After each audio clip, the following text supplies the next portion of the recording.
Hello guys, welcome back to our channel. இன்னைக்கும் continuation தான் நம்ம பார்க்க போகிறோம்.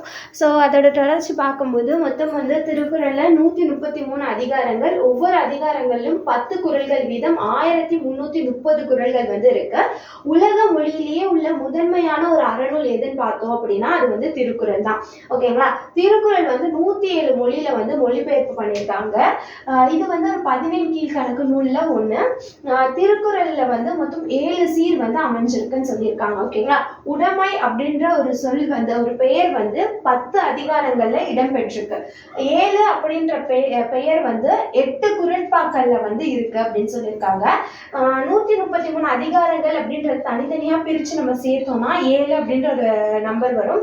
அதே மாதிரி 1330 பிரிச்சு நம்ம பார்த்தோம்னா 7 அப்படின்றது வரும். இதுல இருந்து திருக்குறளுக்கும் 7ன்ற ஒரு எண்ணிற்கும் ஏதோ ஒரு தொடர்பு இதுல இருக்கு அப்படின்றதையுமே